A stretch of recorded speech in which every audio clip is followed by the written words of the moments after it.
be speaking about the second part of Anapanasati, which we call the second tetrad, the second group of 4 steps, which includes steps 5, 6, 7, and 8. In this tetrad, the second tetrad, we will be dealing with the feelings. And so we start with the feelings of piti, satisfaction or contentment, and sukha, happiness or joy, that we mentioned yesterday. These will be used as the object for the meditation practice in this tetrad of Anapanasati, in order to study and penetrate further into the reality of the human condition.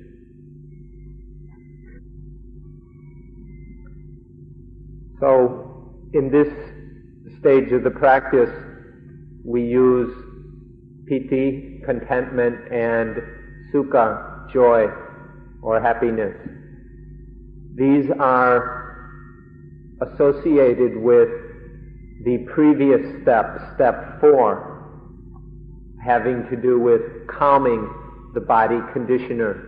Yesterday we discussed how as the body conditioner, the breathing is calmed, the body calms and the mind calms, and there will arise the feelings of piti, contentment, and sukha, happiness or joy. And so what we do at this point of this practice is related to what has come previously. And then maybe now you will realize why yesterday you were told that in step 4 it is necessary to develop enough concentration to be able to clearly note these feelings of piti and sukha. Once we can note these clearly, then these feelings can be used as the next object of study. And that is what will be happening in the second tetrad of Anapanasati. In the calming of the body conditioner, which was the object of the meditation practice in step 4, if this calming of the breathing is carried out fully, then there will arise one-pointedness of mind. And when there is this one-pointedness, then the mind will have achieved what is called the first jhana, the first absorption.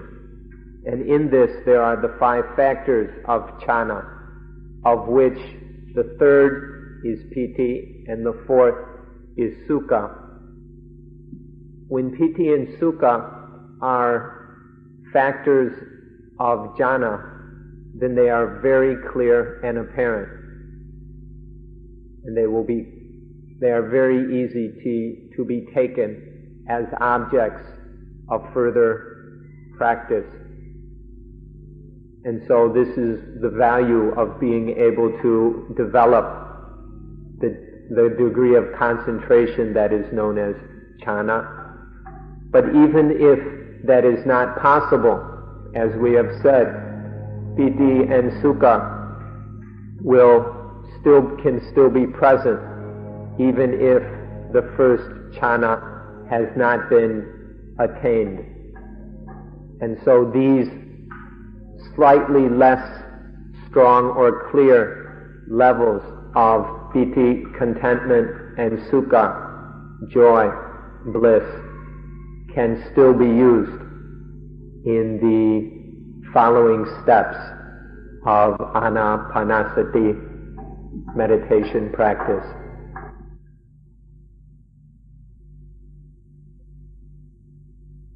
Now we need to discuss a little bit about what piti and sukha are, so that you'll recognize them.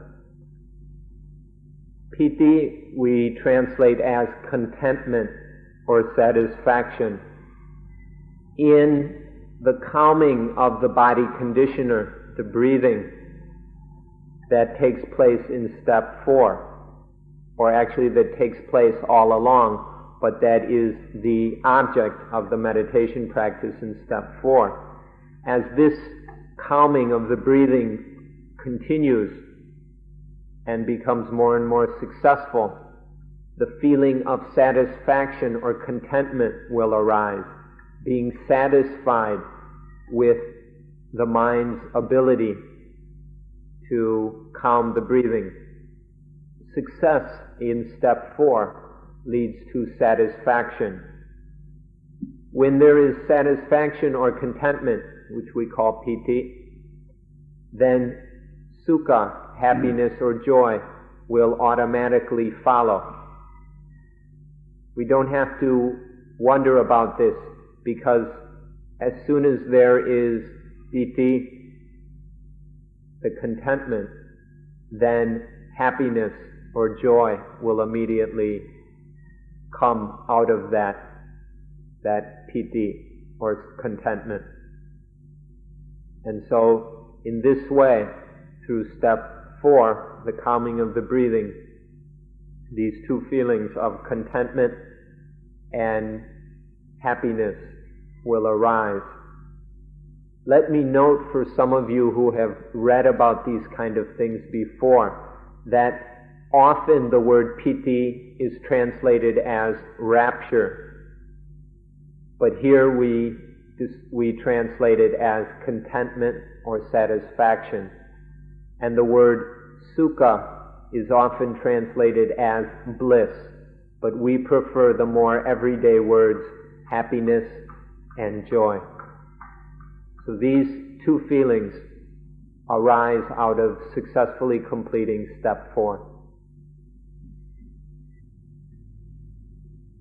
Now we need to be clear that even though we use the word piti, we just used one word, there are actually a few different levels of piti. And so in English, this is one reason why we can use different words, such as satisfaction, contentment, and rapture.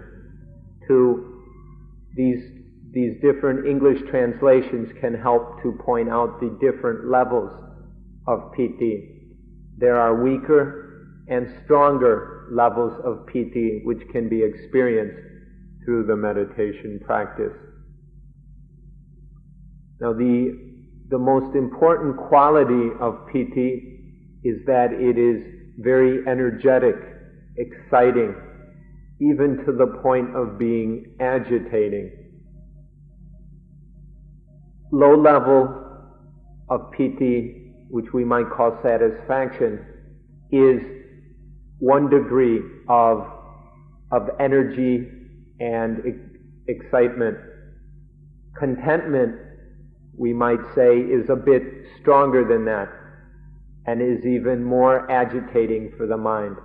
And then rapture can be very, very energetic and disturbing.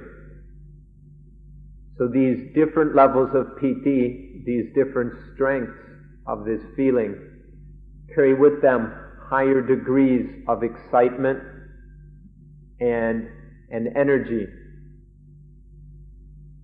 And in seeing this, in experiencing this, we'll learn that piti is not very relaxing. It's not so calming relative to sukha.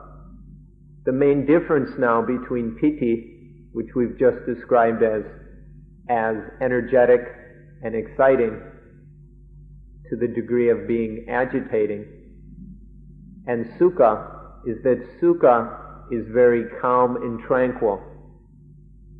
It's the happiness that is very peaceful and tranquil, and is quite different than the excitement and agitation of piti. So piti has a variety of levels, but in all of those levels there is the quality of excitement, whereas sukha, joy or happiness, is much more refined, subtle, and tranquil. Now let's talk about practicing in regards to these feelings. So now we're at step 5 of Anapanasati. In step 5, we take the piti, that contentment or satisfaction that arose out of step 4, and we take that piti as the object of meditation. In step 5 now we have a new object of meditation. Please realize this. Each step has a different object of meditation. So now the mind takes piti as its object and fully experiences this piti. It feels this piti completely, experiences it fully in all the different aspects, in different levels of this piti, until the mind is absolutely familiar with this feeling of piti. So this is step 5, and the mind has a new object of its attention and something new to study. In step 1, the object was the long breathing. In step 2, the short breathing. In step 3, all bodies. In step 4, the calming of the breathing. So each step has a different object. Now, in step 5, which is the first step of the second tetrad, there is a new object, this feeling which we call piti. The mind focuses upon and fully experiences the feeling of piti every time there is an in-breath and every time there is an out-breath. While aware of breathing in and breathing out, the feeling of piti is taken as the meditation object. To summarize that, we can say that while breathing, we experience this thing which we call piti every time that we breathe in and breathe out. This step 5, there is, while breathing, we fully experience this feeling of contentment and or satisfaction with each in-breath and each out-breath. Both of these are done together. The mind focuses and meditates upon that feeling. It experiences that feeling of piti, while this awareness of breathing in and out is also in the mind. So this is step 5. When this step is being practiced, there is a very pleasant feeling of well-being. The body and mind have a very strong sense of well-being. And this is also a very enjoyable step to practice. Piti has that characteristic. So please be interested in doing the necessary practice to arrive at step 5, because it is very enjoyable.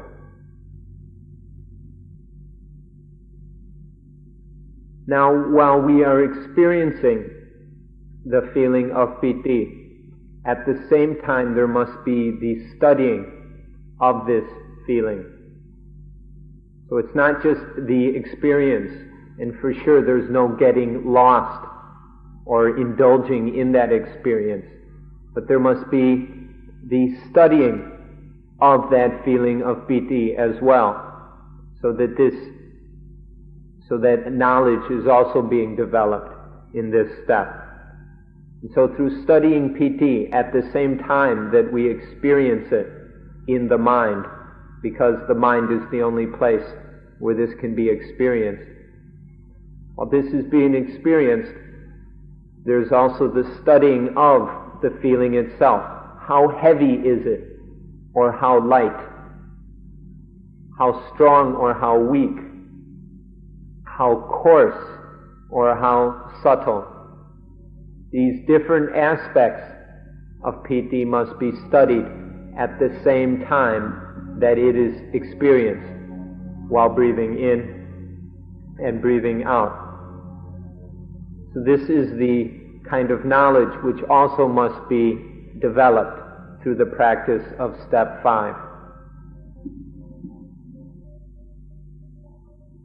Now, of the various things to study while experiencing rapture, satisfaction, or contentment, is the influence that these have upon the mind itself. Remember back in steps 1 and 2, in studying the long and short breathing, we also had to see how these things influence the body. Now, the same kind of thing must be studied as in seeing how it is that piti influences or conditions the mind. This feeling in its different manifestations will have a variety of influences upon the mind, and we have to learn about these. So, when piti is strong, what influence does that exert upon the mind? When piti is weak, what kind of influence does that have? When piti is very energetic, what sort of effect does that have upon the mind? Piti is when it is coarse or when it is very subtle. What sort of influences do these different types of piti have upon the mind? When it is strong or weak, coarse or fine, or whatever. Learn about these different influences while experiencing that piti within the mind and breathing in and breathing out. We can summarize the influences of piti by saying that the various forms of piti stimulate the mind. This feeling stimulates, excites the mind in a way that is quite different, which is an effect quite different than the effect of sukha, which will be studied after the studying of piti. So in step 5, the nature, the facts or truths or secrets of piti are taken in this 5th lesson of Anapanasati, experiencing piti while breathing in and breathing out. Now we come to the second step of this second tetrad, which is step number 6 overall. Step 5 was about experiencing piti. Step 6, which we're talking about now, is about experiencing sukha, happiness or joy. As the exciting, strong feeling of piti relaxes, calms down, and fades away, there will remain the feeling of sukha. And so we can study and experience sukha as a fruit or result of piti, as we described earlier, that sukha arises out of the feeling of piti. But since it's much more calm and subtle than piti, when piti is present, we are not aware of sukha. But once piti relaxes and fades away, then we can experience sukha. And then in step 6, we focus upon and specifically take this sukha as our object of the meditation practice while breathing in and breathing out. So here we experience the taste or flavor of sukha, and we will find that it is much more peaceful and tranquil than the feeling of piti, sukha, joy, is much more relaxing. So now in step 6, the same basic procedure is followed as in steps 5 with piti and steps 1 and 2 with the long and short breathing. So now we need to study or experience we study the feeling of sukha while it is being experienced within the mind. What is its heaviness like? Or how light is it? How heavy? Its coarseness or subtleness. How coarse is it? How subtle is it? Does it change? Are these relative terms? Or whatever. Studying these things until it is experienced. And then in doing so, we begin to become familiar with the taste of this feeling. It's another way of describing this is that we drink the flavor of sukha. The mind drinks the flavor of sukha while breathing in and breathing out. This is what is taking place. This is how we practice. This is what is practiced in step 6 of Anapanasati. So at this time, we become clear of the influences of this feeling. For instance, when the feeling of piti is having its influence upon the body, what state is the body in? When piti occurs, is the body peaceful or coarse? And when the feeling of sukha appears and is able to influence the body, what kind of influence is that? We'll see that piti tends to excite and stimulate the body, to agitate the body, whereas sukha calms and relaxes the body. And then we can see that these influences of piti and sukha respectively also affect the mind. And so we'll see that piti, in the same way that it stimulates the body, it will also stimulate and disturb the mind. Whereas sukha, as it calms and relaxes the body, will also pacify and relax and calm the mind.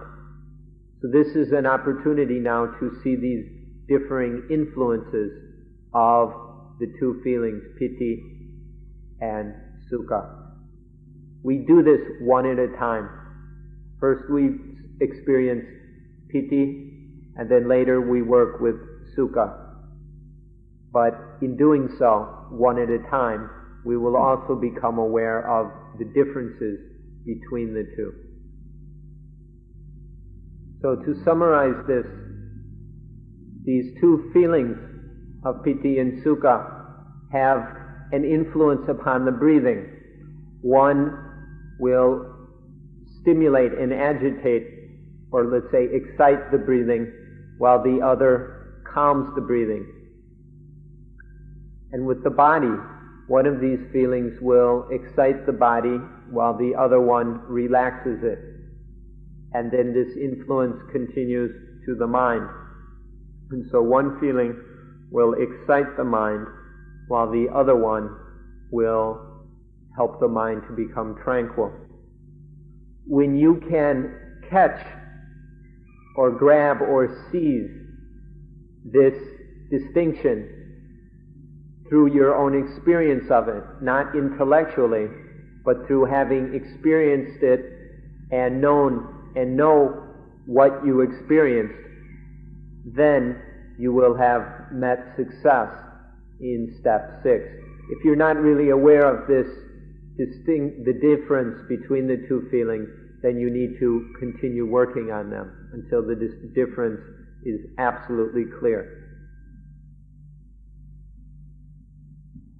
In practicing step 6, there may often be the problem arising that piti will interfere. Piti, remember, is a much stronger and coarser feeling than sukha. So if piti interferes, it will be much more difficult to experience sukha.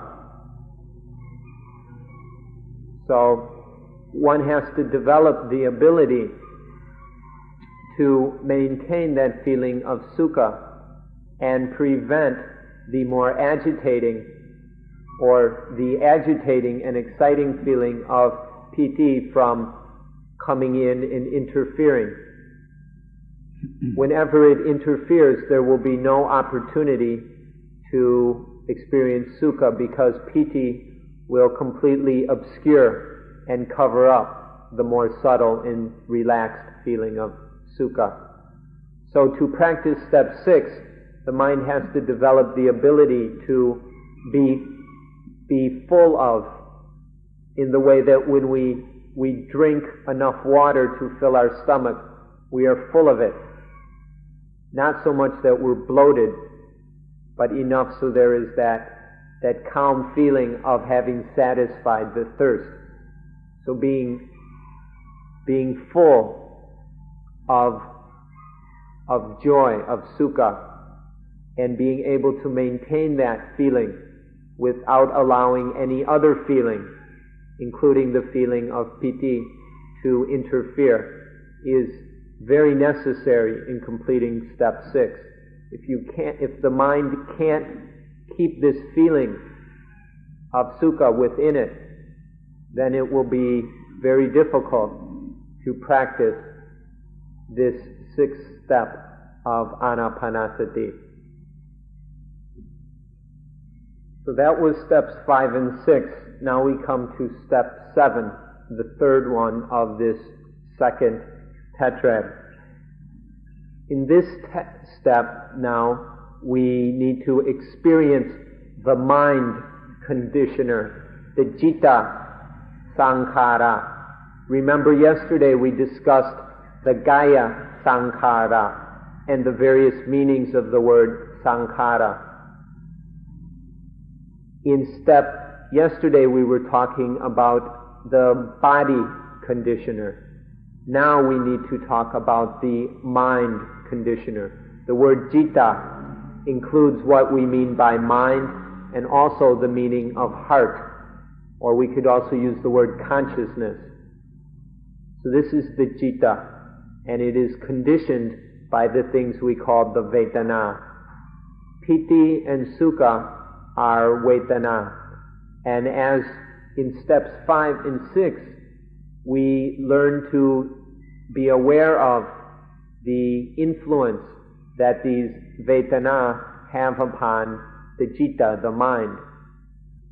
And so if we have studied this thoroughly in steps 5 and 6, then step 7 will be very easy, because the thing to do in step 7 is to experience this conditioning of the mind, to see absolutely clearly and without any doubt that these feelings of piti and sukha condition the citta, condition the mind, or to say that these vedana are mind conditioners. This will be very easy to do if we have clearly noticed the influence of these two feelings when we studied those feelings particularly, which was in steps 5 and 6. So now in step 7, just to be clear about, to be absolutely certain about the fact that these feelings condition the mind. So now when we're studying this condition, this of conditioning the mind, this symptom of conditioning the mind, we'll see that piti conditions the mind in a coarse way. Since piti is exciting and stimulating, it will have a coarse effect upon the mind and will condition coarse or exciting thoughts. This will be noticed that the feeling of piti leads to a certain kind of thoughts, or certain kinds of thoughts, which tend to be coarse, which is in line with the feeling piti. On the other hand, sukha, which is the much calmer and refined feeling, this will condition different kinds of thoughts, thoughts which will also be calm and tranquil. So in seeing the different things or thoughts that are conditioned by these feelings is what is meant by the experiencing of the mind conditioners.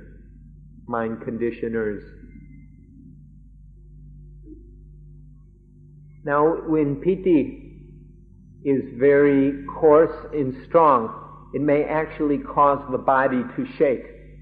And if piti is very powerful, the body might even bounce up and down.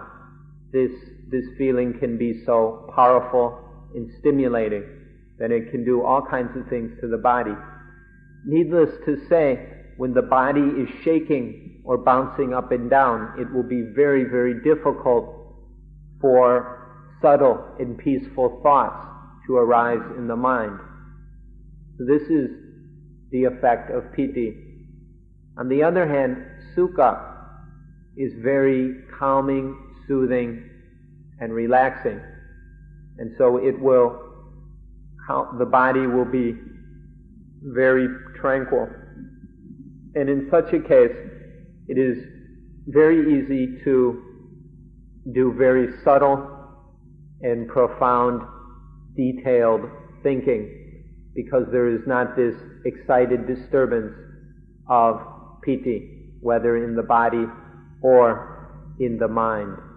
These feelings are mental things, but as we've learned, the body and the mind are related. So these feelings also have an influence upon the body. This you will learn as you continue with the meditation practice.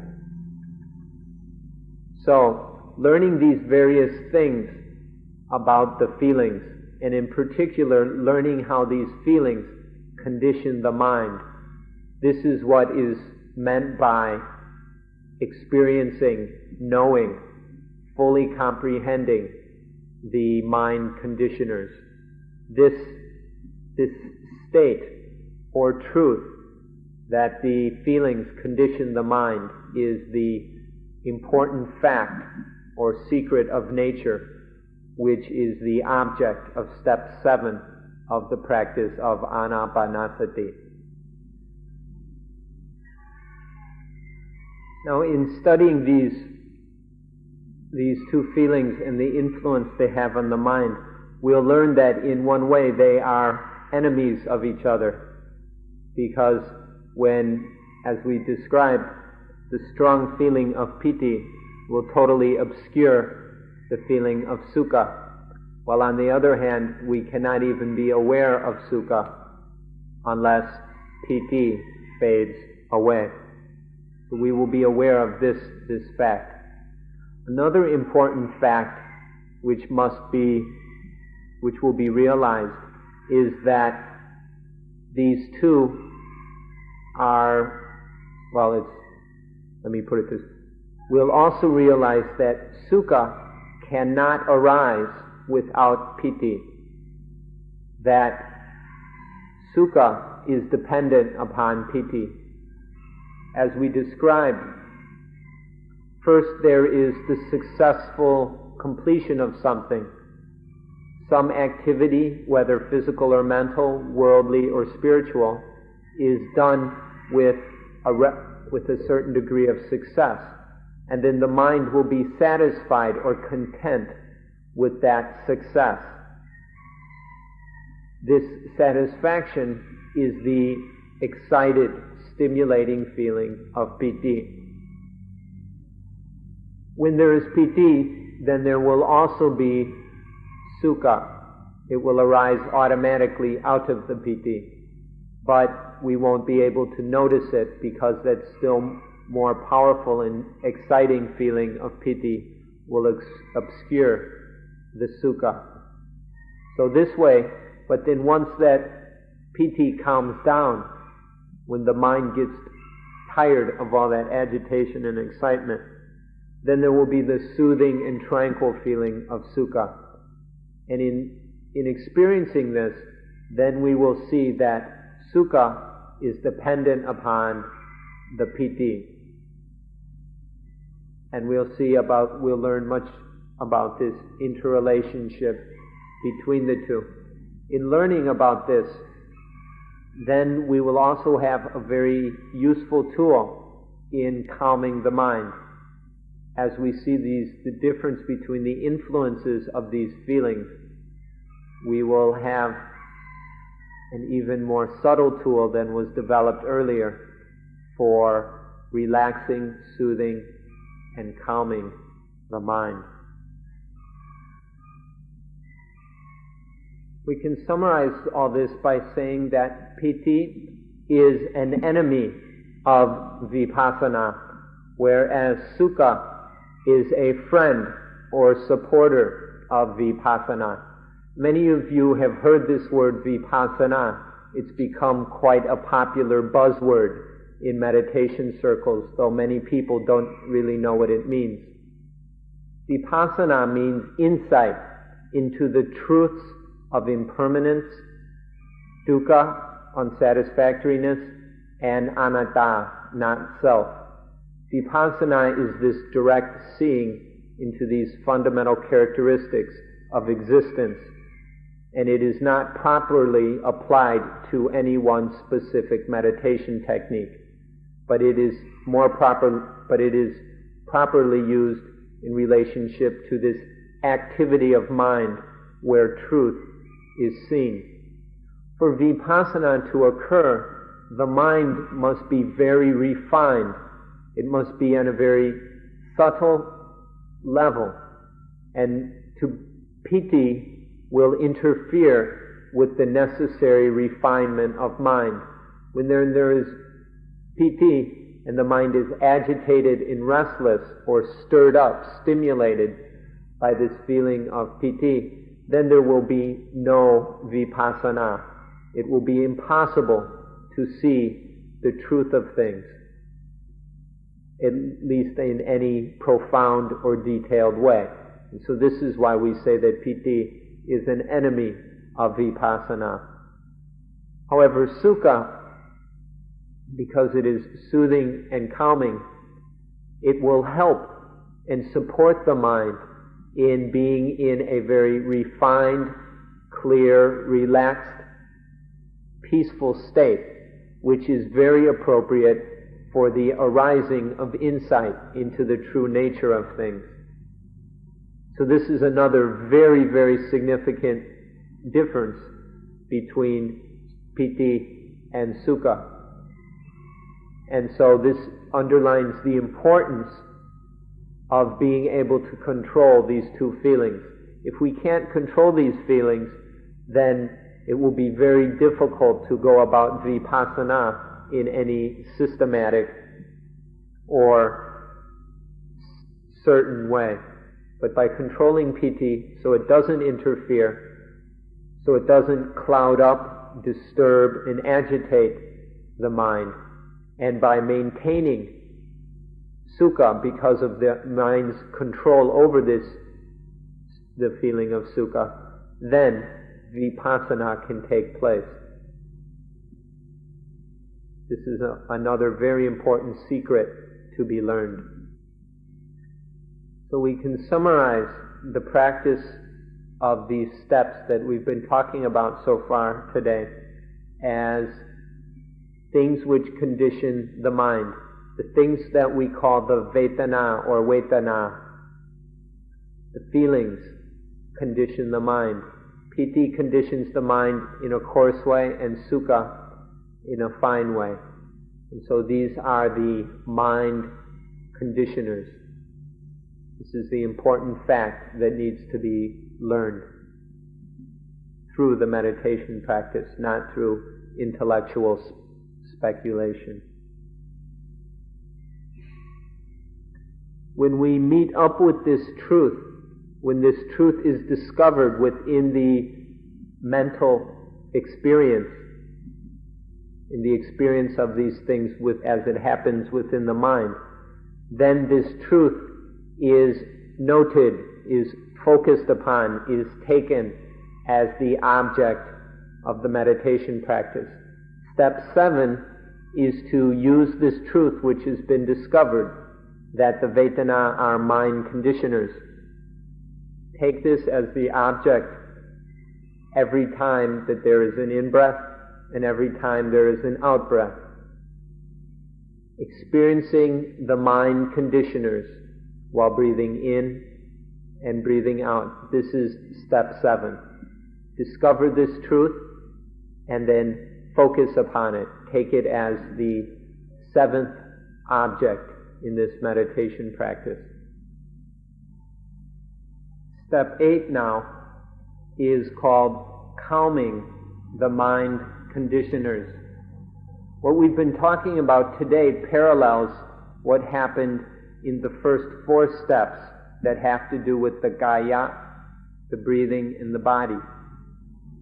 And so now we're doing the same thing that happened in step 4 in relation to the breath and the body, but now it's the feelings in the mind. Step 8 is calming the mind conditioner, the feelings. This is what is taking place. This calming is taking place. And as it happens, the mind takes that calming as the meditation object, the 8th meditation object of this practice while breathing in and breathing out. Let me add that each of these objects is taken up one at a time. We're not saying that at this point you should be juggling 8 objects in your mind at once. It's one at a time, not all at once. So in the practice of step 8, there are 2 ways of calming the mind conditioners. In step 8, the mind conditioners, or the feelings, piti and sukha, need to grow weaker and weaker so that their influence upon the mind, their ability to condition the mind, becomes less and less, to the point where these feelings may fade away, so that they have no influence upon the mind, so their influence is stopped. In doing this, in calming them to the point that they might stop, there are 2 basic techniques that can be used. One technique uses samadhi, or concentration, and the second technique uses panya, or wisdom. So at this point, you need to know that there are 2 basic ways of calming the mind conditioners. So when we say that the mind conditioners can be calmed by using samadhi or concentration, this can be done as follows. One is by using a higher level of concentration. We've talked briefly about the jhana, and we mentioned the first jhana, which has 5 factors. The second jhana only has 3 factors, and piti, and sukha in one-pointedness are these 3 factors. But the third jhana is an even higher level of concentration in which piti no longer exists. The concentration is too strong for piti to exist. Or the other way of saying it is, piti must be dropped because it interferes with that level of concentration. So one way of calming the feeling of piti is to use a higher level of concentration. However, this may be quite difficult, and we haven't been training in doing this specifically. It's possible to go even to higher levels of concentration so that sukha is calmed as well. However, as we've pointed out, sukha can be a support of the vipassana practice.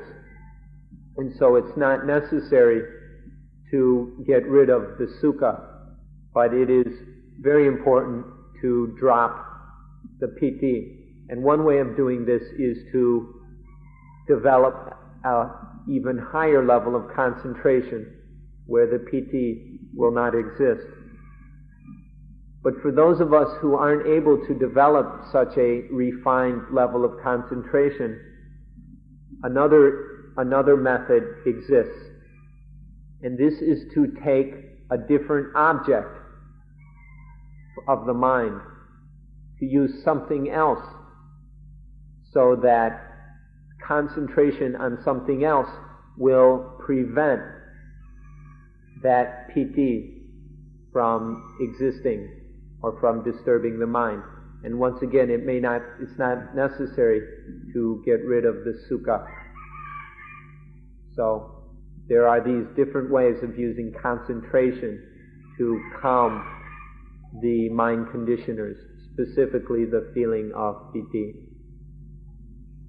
Or another very special trick for getting rid of piti is to utilize the highest and most profound meaning of the word samadhi.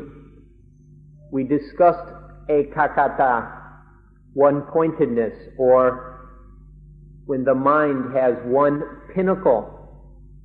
The whole mind is focused on one pinnacle or peak. That is ekakata. And the highest meaning of samadhi is the mind that is ekakata with nibbana as its object. Or we can say, when the mind is completely gathered together on one pinnacle, and that pinnacle, which it takes as its object, is spiritual tranquility, the highest and most profound meaning of the word tranquility or peace. This is nibbana. When the mind has this one-pointedness focused on spiritual tranquility, then it sees how disturbing the piti is, and then this kind of concentration will just clear away the stimulation and disturbance of piti. This is a third trick for using samadhi to get rid of piti. Now, the way to use wisdom, panya, to calm or get rid of this excitement of piti is to study that piti and see that it is just an illusion or a delusion.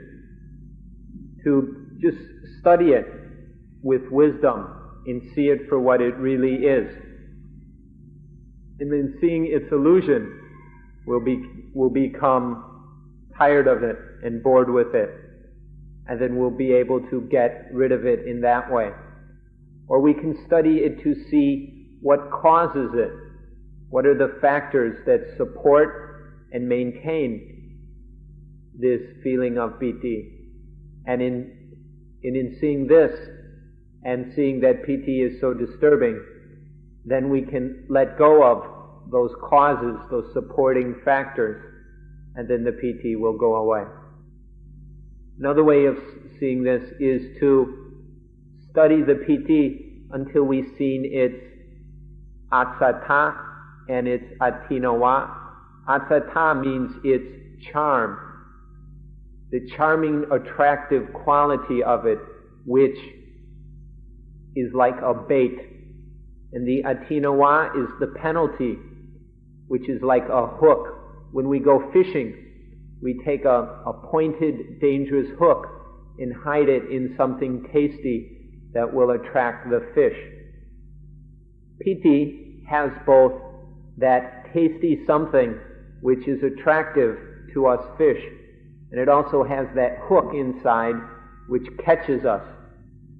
If we study the piti until seeing both the charm, the asata, and the penalty or the hook, the atinawa, then the mind will have the ability to let go of that piti, because the mind will no longer be deluded by it. It will no longer be wrapped up in that feeling. So this is how to use panya, wisdom, to get rid of piti. These two words which we just mentioned, asata and atinawa, are very, very useful and important words. So you would do well to memorize them, even in the Pali. Asata, asata, A-S-S-A-T-A, and atinawa, atinawa, A-D-H-I-N-A-V-A. Asata and atinawa.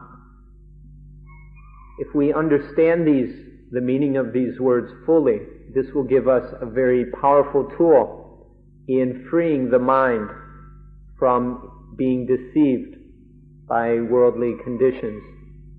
Asata is the attractiveness, the charming, lovely, beautiful quality of things, of each thing, that draws the mind towards it. The attractiveness, the charm of things. And atinawa is the evil, wicked, punishing, painful quality within all things. And so, or the hook that catches us, on which we dangle and jiggle in torment. So asata and atinawa come together. They're a pair that exists in all worldly conditions. When we're caught up in the asata and atinawa of things, then the mind is deceived and is not free. But through wisdom and understanding the asata and atinawa, the attractiveness and the penalty, the punishment of things, then the mind can free itself of that deception. Typically, the mind will indulge in positive foolishness, where it sees only the positive, charming, attractive qualities of something. Oh, isn't it beautiful? Isn't it wonderful? Isn't it marvelous? This is positive foolishness. Or the mind will get lost in negative foolishness. Isn't it terrible? Isn't it ugly? Isn't it horrible? Seeing one or the other aspect of something, attaching to either the asata or the atinawa. But when both qualities are seen together and understood, then there is this very valuable tool for freeing the mind from indulging in and getting caught up and deluded by things.